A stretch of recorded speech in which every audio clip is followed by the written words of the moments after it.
एक कहावत है, जब ऊपर वाला देता है तो छप्पर फाड़ के देता है, लेकिन जब अच्छा मिले तब तो ठीक है, और जब मुसीबतें आती हैं तो वो भी थोक में आती हैं। जैसे आजकल दिल्ली और उत्तर भारत में प्रदूषण की स्थिति। हम पहले ही PM 2.5, PM 10 जैसे प्रदूषण के कणों से परेशान हैं। अब इथियोपिया के ज्वालामुखी फटने से निकली राख के घने बादल पहुंचने से दिल्ली NCR में हवा की क्वालिटी और गिरने की संभावना है। नमस्कार, मैं हूं ऋचा अनिरुद्ध और आप देख रहे हैं खबरें अनकही। आज खबरें अनकही में हम बात करेंगे जुबीन गर्ग की मौत के राज की। अब उस पर से पर्दा उठ गया है। क्या कहा है असम के मुख्यमंत्री ने इस पूरे मामले पर, यह मैं आपको बताऊंगी। बात होगी धुएं के उस बादल की जो उठा तो इथियोपिया से, लेकिन पहुंचा भारत तक, और ऐसा पहुंचा कि हवाई यातायात पर ब्रेक लगा दिया।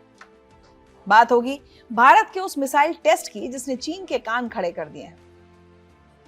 आज मैं आपको बताऊंगी कि क्यों अपने एग फ्रीज कर रही हैं युवा महिलाएं, और साथ ही यह भी बताऊंगी कि क्यों ब्रिटेन के सबसे रईस लोगों में से एक लक्ष्मी मित्तल ने ब्रिटेन छोड़ स्विट्जरलैंड में बसने का फैसला कर लिया है। काफी दिलचस्प बातचीत है आज, लेकिन उससे पहले नजर डालते हैं आज की 3 बड़ी खबरों पर।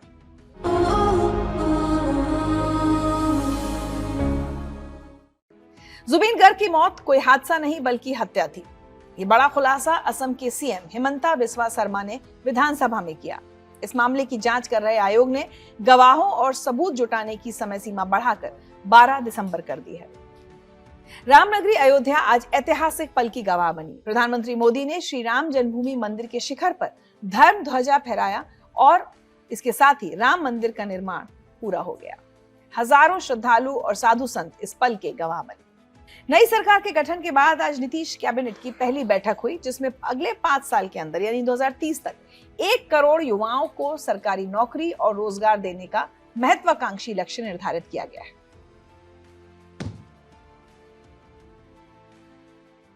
प्रारंभिक तदন্ত কালতে অসম পুলিশে নিশ্চিত হয় যে এই ঘটনা কালপেবল হোমিসাইড নহয়, it is a plain and simple murder.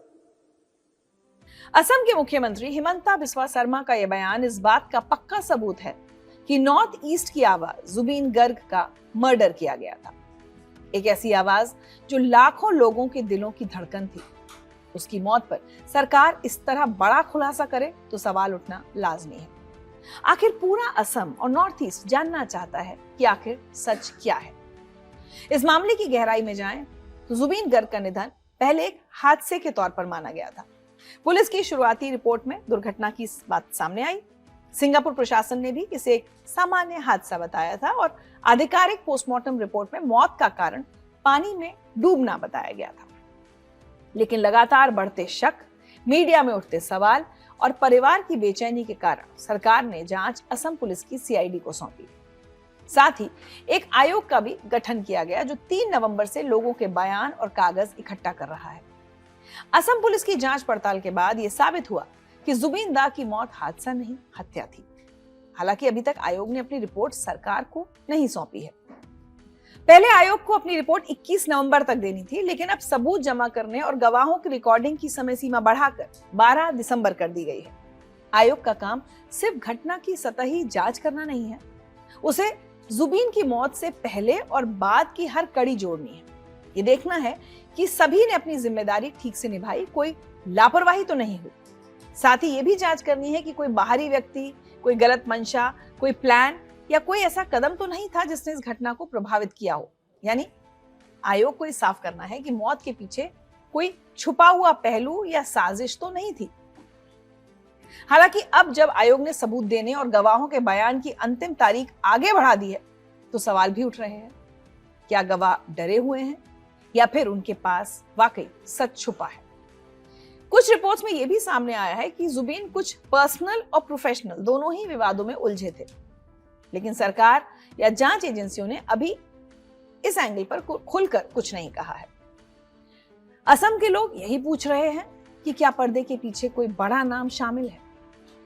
जांच आगे बढ़ रही है, लेकिन हर नजर अब आयोग की कार्रवाई और सरकार के अगले कदम पर टिकी है। असम के लिए यह न सिर्फ एक सेलिब्रिटी की मौत का मामला है, बल्कि कानून, सुरक्षा और समाज में विश्वास की भी परीक्षा है। अगर सच सामने आ गया तो शायद जुबीन को सच्ची श्रद्धांजलि मिलेगी और लोग महसूस करेंगे कि सिस्टम में न्याय अब भी जिंदा है। अगर मामला दब गया तो ना कलाकार खुद को सुरक्षित महसूस करेंगे और ना आम जनता का भरोसा लौटेगा। जुबीन गर्ग की मौत एक कड़ी परीक्षा बन गई है, असम के लिए, सरकार के लिए, जांच एजेंसीज के लिए और हम सब के लिए भी। हम सब सच जानना चाहते हैं, तो ये सच सामने आएगा या नहीं? और क्या जुबीन के फैंस तब तक सरकार पर और जांच एजेंसीज पर दबाव बनाते रहेंगे जब तक सच सामने आता है, या फिर एक और खबर समझकर आगे बढ़ जाएंगे? इथियोपिया के ज्वालामुखी ने 10-12 हजार साल बाद फिर गुस्सा दिखाया है। अचानक हुए इस धमाके ने पूरी दुनिया का ध्यान खींचा है। ये सिर्फ एक जगह पर घटी भौगोलिक घटना नहीं है। इस ज्वालामुखी के फटने से इतनी जोरदार राख निकली है कि इसका असर हजारों किलोमीटर दूर भारत तक दिख रहा है, क्योंकि उसका धुआं दिल्ली और उत्तर भारत तक पहुंच गया है। अभी तक कोई जानमाल का नुकसान नहीं हुआ है, लेकिन हवाई सफर में दिक्कतें आ रही हैं। चलिए आपको बताती हूँ कि आखिर हुआ क्या है, क्यों हुआ और हमें ध्यान क्यों देना चाहिए। 23 नवंबर को रविवार की सुबह इथियोपिया के अफार इलाके में हेली गुब्बी वॉल्केनो में भयंकर धमाका हुआ और राख का गुबार इतना ऊंचा उठा कि 13 से 15 किलोमीटर तक पहुंच गया, यानी करीब 13 से 15,000 मीटर की ऊंचाई। सोचिए, माउंट एवरेस्ट की ऊंचाई भी 8,849 मीटर है और ये राख उससे भी ऊपर चली गई। सैटेलाइट की तस्वीरों में साफ दिखाई दिया कि राख के साथ साथ सल्फर डाइऑक्साइड गैस भी बड़ी मात्रा में निकली। ये गैस वॉल्केनो की गतिविधि का बड़ा संकेत मानी जाती है और जब मैग्मा यानी पिघली हुई चट्टान सतह के करीब आती है तब ये निकलती है। फ्रांस के टुलूज वॉल्केनिक ऐश एडवाइजरी सेंटर ने सबसे पहले इस धमाके की पुष्टि की। वैज्ञानिकों के मुताबिक इस वॉल्केनो में पिछले 10 से 12 हजार सालों में कोई रिकॉर्ड किया गया धमाका नहीं हुआ था, यानी ये इस होलोसीन युग की शुरुआत से लेकर अब तक पूरी तरह शांत था। इसलिए यह घटना साइंटिस्ट के लिए भी हैरानी और शोध का विषय बन गई है। धमाके के बाद आसपास के गांव, खासकर अफदेरा गांव, पूरी तरह राख की परत से ढक गए।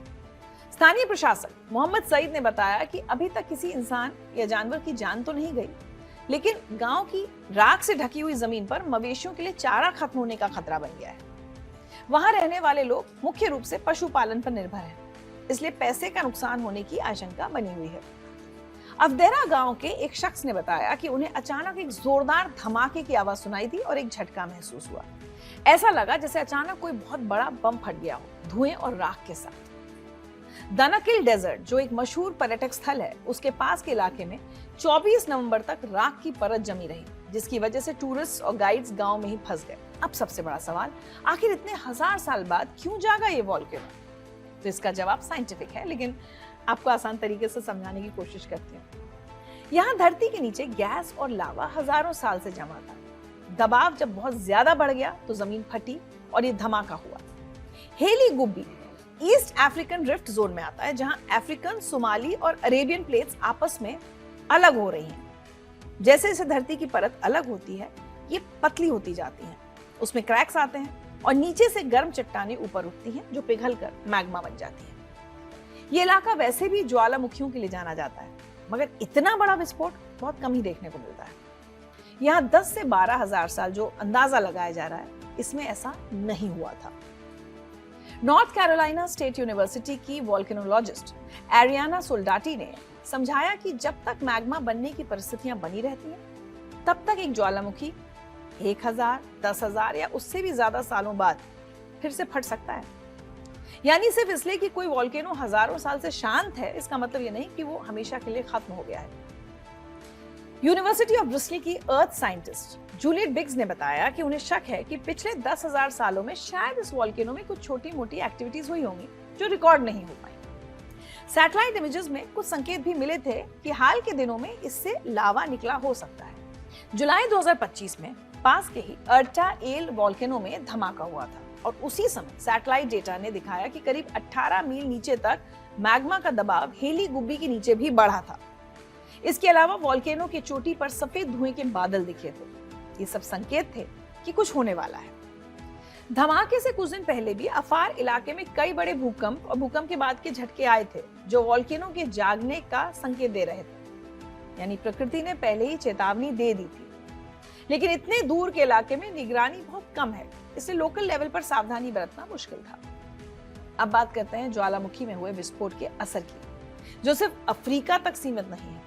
राख का बड़ा बादल पहले रेड सी के ऊपर से यमन और ओमान की तरफ बढ़ा, फिर हवा करीब 100 से 120 किलोमीटर प्रति घंटे की तेजी से पूर्व की ओर मुड़ गई और 24 नवंबर शाम तक गुजरात और राजस्थान में पहुंच गई। रात होते होते ये राख का बादल दिल्ली एनसीआर के ऊपर आ गया।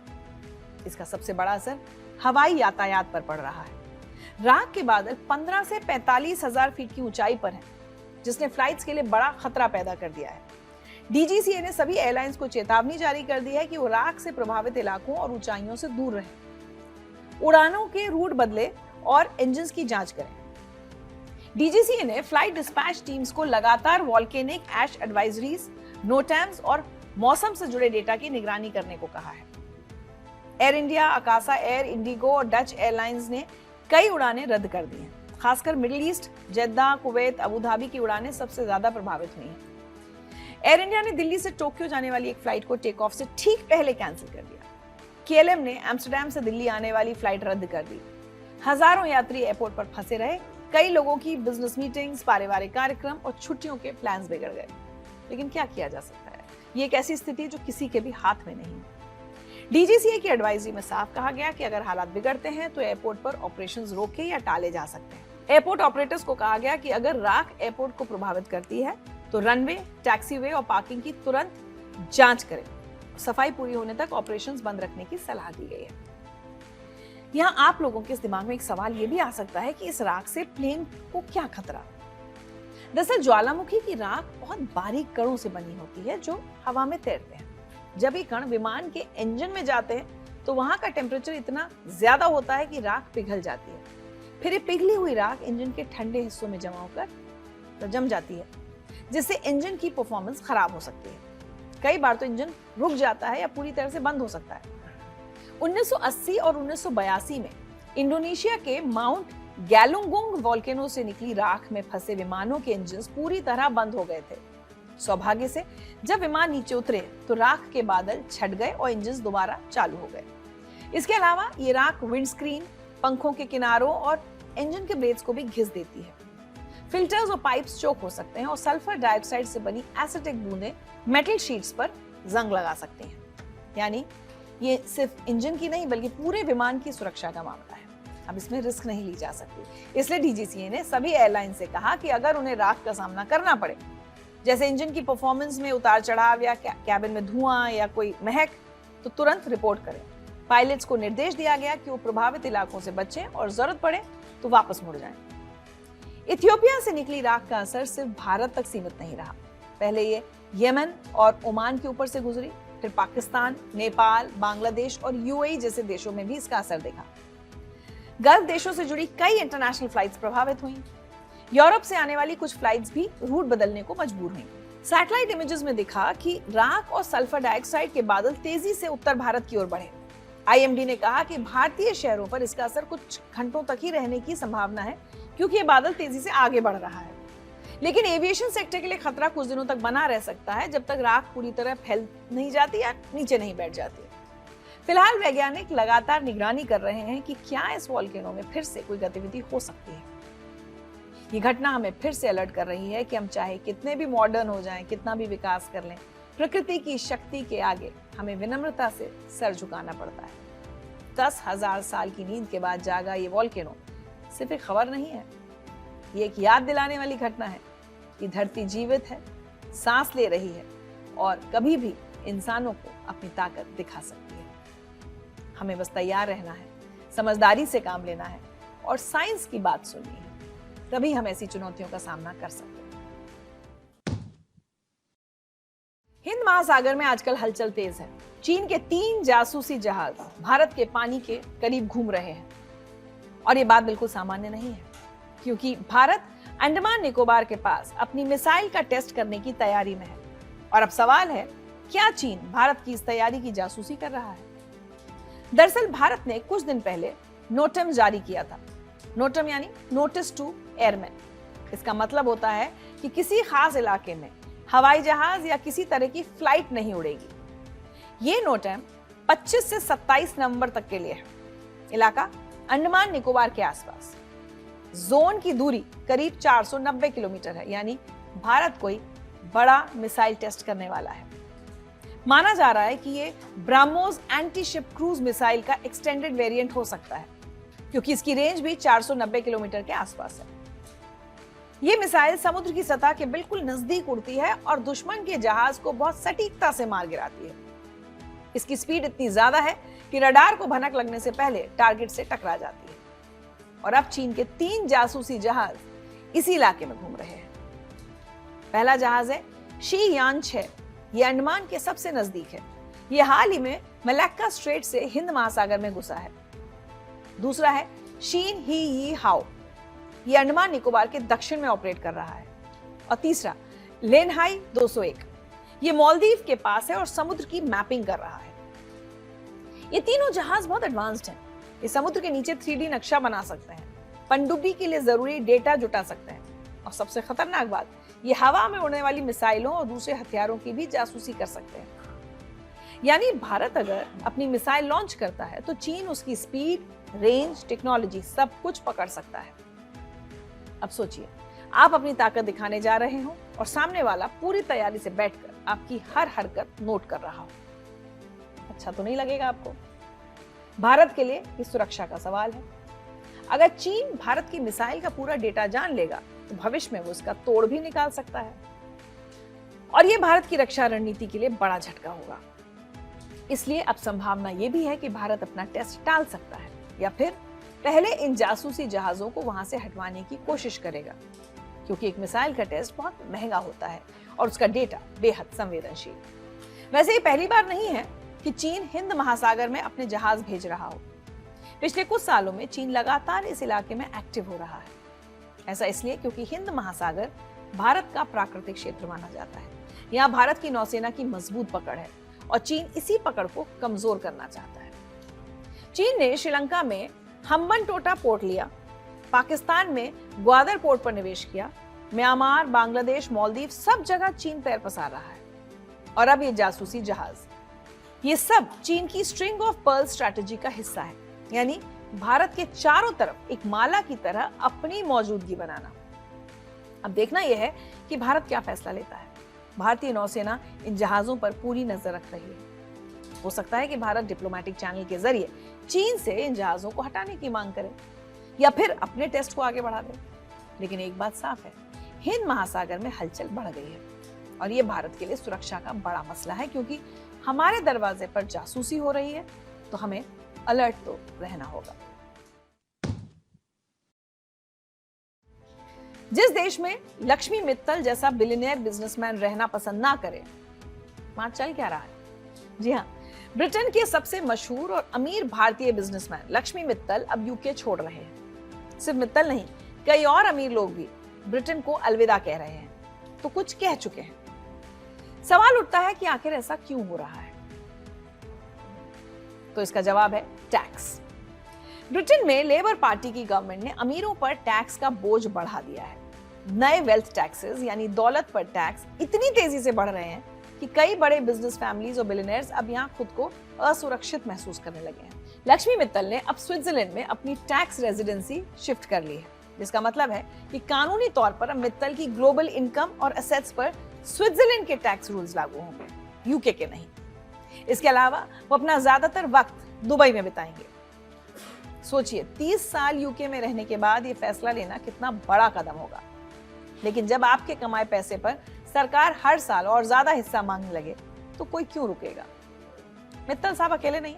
हाल ही में इंडिया में जन्मे हरमन नरूला, जो करीब 29,000 करोड़ की टेक कंपनी इम्प्रोबेबल के को फाउंडर हैं, उन्होंने भी लंदन छोड़कर दुबई शिफ्ट होने का फैसला किया है। और ये तो सिर्फ शुरुआत है। इंग्लैंड के पूर्व फुटबॉलर रियो फर्डिनेंड हो या रेवोल्यूट के बिलियनियर को फाउंडर निक स्टोरोंस्की, सबने लंदन छोड़कर अपना ठिकाना दुबई में बना लिया है। लेकिन इतने लोग एक साथ क्यों जा रहे हैं? तो मसला सिर्फ टैक्स का नहीं है। ब्रिटेन में इन दिनों पब्लिक सर्विसेज यानी सरकारी सुविधाओं की हालत भी गिरती जा रही है। जिन सर्विसेज के लिए लोग टैक्स देते हैं, हॉस्पिटल, स्कूल, सुरक्षा, उनकी क्वालिटी अब वैसी नहीं रह गई जैसी पहले मानी जाती थी। और ऊपर से खबर ये आ रही है कि आने वाले महीनों में और नए टैक्सेस लग सकते हैं। ये सुनकर इन्वेस्टर्स के मन में डर बैठना लाजमी है। मित्तल की चिंता का सबसे बड़ा कारण इनहेरिटेंस टैक्स यानी विरासत कर है। ब्रिटेन ने अपनी पुरानी नॉन डॉम टैक्स रेजिम खत्म कर दी है। पहले ये सिस्टम अमीर विदेशियों को सिर्फ यूके में कमाई गई इनकम पर टैक्स देने की छूट देता था, लेकिन अब ग्लोबल एसेट्स पर भी टैक्स लगेगा। यानी दुनिया में कहीं भी जो प्रॉपर्टी या पैसा है उस पर ब्रिटेन सरकार टैक्स लाना चाहती है। कई वेल्दी एडवाइजर्स का कहना है कि ये पॉलिसी समझ से परे है। ब्रिटिश इंडियंस का रोल इसमें अहम है। ब्रिटेन में बसे कई बड़े भारतीय कारोबारी अब महसूस कर रहे हैं कि उन्हें अपने पैसों और परिवार की सुरक्षा के लिए दूसरी जगह जाना ही बेहतर है, खासकर दुबई जैसे देश में जहां टैक्स बहुत कम है और बिजनेस करने की आजादी ज्यादा। मित्तल के पास पहले से दुबई में एक मैंशन है और अब उन्होंने नाया आइलैंड पर भी जमीन खरीदी है। ब्रिटेन की अर्थव्यवस्था पहले ही कई चुनौतियों से जूझ रही है। अगर वहां के अमीर बिजनेसमैन और निवेशक बड़ी तादाद में देश छोड़ने लगे तो यहाँ की जॉब्स, नए इन्वेस्टमेंट्स और सरकार की कमाई सब पर बुरा असर पड़ना तय है। करीब 1,80,000 करोड़ रुपए की नेट वर्थ वाले मित्तल जैसे लोग जब जाते हैं तो अर्थव्यवस्था को बड़ा झटका लगता है। ये मुद्दा बड़ा है, अमीरों के लिए भी और वहां के आम लोगों के लिए भी। देश की अर्थव्यवस्था, भविष्य और सियासत सब इससे जुड़े हैं। तो क्या ब्रिटेन अब बिलियनियर्स का पुराना अड्डा नहीं रहा? यही सवाल आज हर किसी के मन में है। क्या सिर्फ टैक्स पॉलिसी में बदलाव से ही पलायन रुक जाएगा या ब्रिटेन को अपना सिस्टम और पूरी अप्रोच बदलनी पड़ेगी? और अगर ऐसे ही चलता रहा तो ब्रिटेन छोड़ने वाला अगला बिलियनियर कौन होगा?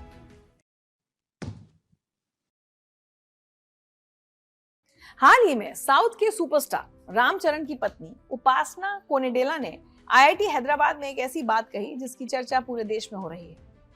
उन्होंने कहा कि महिलाओं के लिए सबसे बड़ा इंश्योरेंस है अपने एग्स को फ्रीज करना, क्योंकि फिर आप तय कर सकती हैं कि शादी कब करनी है और बच्चे कब चाहिए। अब इस बात पर डिस्कशन हो रहा है और लोग सोच रहे हैं कि ये ट्रेंड जरूरी है या सिर्फ अमीरों का दिखावा, क्योंकि हाल ही में सानिया मिर्जा ने भी बताया था कि उन्होंने अपने एग्स फ्रीज कराए और ये उनकी जिंदगी का सबसे अच्छा फैसला था। अब सवाल है कि आखिर ये एग फ्रीजिंग है क्या, कैसे होती है और क्या वाकई हर महिला को ये करनी चाहिए? तो एग फ्रीजिंग यानी अंडे को फ्यूचर के लिए संभालना। इसमें डॉक्टर महिला की ओवरी से एग्स निकालते हैं और उन्हें बहुत ठंडे नाइट्रोजन में फ्रीज कर देते हैं।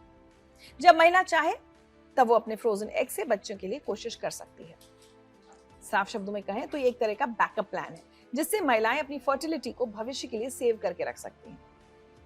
प्रोसेस की बात करें तो सबसे पहले महिला का हेल्थ चेकअप होता है, HIV और हेपेटाइटिस जैसे इन्फेक्शंस की जांच होती है, फिर कुछ हार्मोनल मेडिसिन दी जाती हैं जिससे ओवरीज में ज्यादा एग्स बने, फिर एक छोटी सी सर्जरी करके वो एग्स निकाल लिए जाते हैं।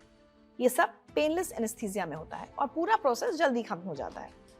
निकाले गए एग्स को स्पेशल टेक्निक से फ्रीज कर दिया जाता है।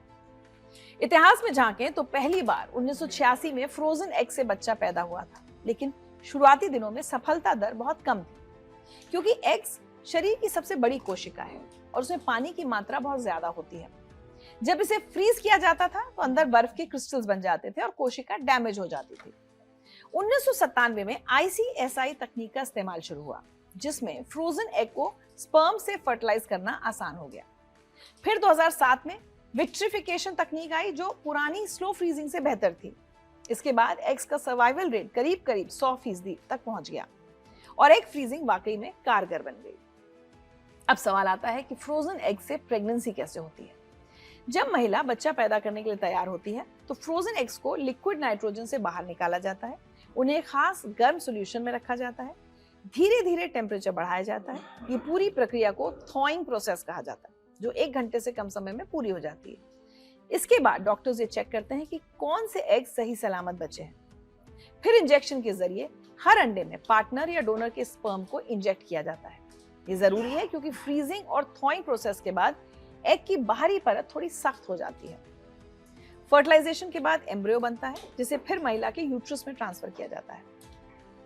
इस पूरे IVF प्रोसेस में 4 से 6 हफ्ते लगते हैं। ART एक्ट के नियमों के तहत 21 से 50 साल की उम्र तक की कोई भी महिला अपने एग फ्रीज करवा सकती है, खास तौर पर वो महिलाएं जो करियर पर फोकस करना चाहती हैं और शादी या बच्चे को कुछ साल बाद प्लान करना चाहती हैं। उपासना ने यही बात कही थी फाइनेंशियल इंडिपेंडेंस मिलने के बाद अपनी शर्तों पर यह फैसला लें। दूसरा, जो महिलाएं कैंसर जैसी गंभीर बीमारी का इलाज करा रही हैं, खासकर कीमोथेरेपी या रेडिएशन ले रही हैं, कीमोथेरेपी ओवरीज को डैमेज कर सकती है। ऐसे में इलाज शुरू होने से पहले एग्स फ्रीज करा लेना सही रहता है। तीसरा, कुछ महिलाओं को मेडिकल कंडीशंस ऐसी होती हैं जैसे एंडोमेट्रोसिस या ओवेरियन प्रॉब्लम्स, जिनमें भविष्य में फर्टिलिटी पर असर हो सकता है। चौथा, सानिया मिर्जा की तरह वो महिलाएं जो पहले एक बच्चा पैदा कर चुकी हैं लेकिन बायोलॉजिकल क्लॉक देखते हुए भविष्य के लिए ऑप्शन रखना चाहती हैं। डॉक्टर्स कहते हैं कि 30 से 34 साल की उम्र सबसे अच्छी है एग फ्रीजिंग के लिए, क्योंकि इस उम्र में अंडों की क्वालिटी सबसे अच्छी होती है। 35 के बाद अंडों की क्वालिटी और क्वांटिटी दोनों घटने लगते हैं। हालांकि एग फ्रीज करवाना हर किसी के बस की बात नहीं है। भारत में एग फ्रीजिंग का औसत खर्च करीब 2 लाख रुपए तक हो सकता है, वो भी एक साइकिल में। इसमें कंसल्टेशन, फर्टिलिटी मेडिकेशंस, अल्ट्रासाउंड और अंडे निकालने की प्रक्रिया शामिल होते हैं।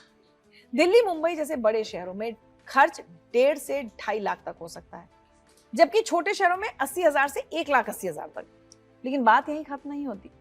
अंडों को स्टोर करने के लिए हर साल 10,000 से 50,000 रुपए अलग से देने पड़ते हैं। मतलब ये एक बार का खर्च नहीं है, बल्कि सालाना खर्च भी इसमें शामिल है। जितना कोई महिला देर लगाएगी ये सोचने में कि हाँ मुझे बच्चा पैदा करना है, उतने साल तक ये खर्चा बढ़ता रहेगा। हालांकि अमेरिका या यूरोप के मुकाबले भारत में काफी सस्ता है।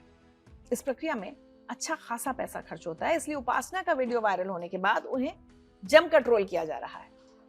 उपासना अपोलो हॉस्पिटल्स के संस्थापक डॉक्टर प्रताप सी रेड्डी की पोती हैं और अपोलो हॉस्पिटल्स की CSR के अलावा अपोलो लाइफ की वाइस चेयरपर्सन भी है।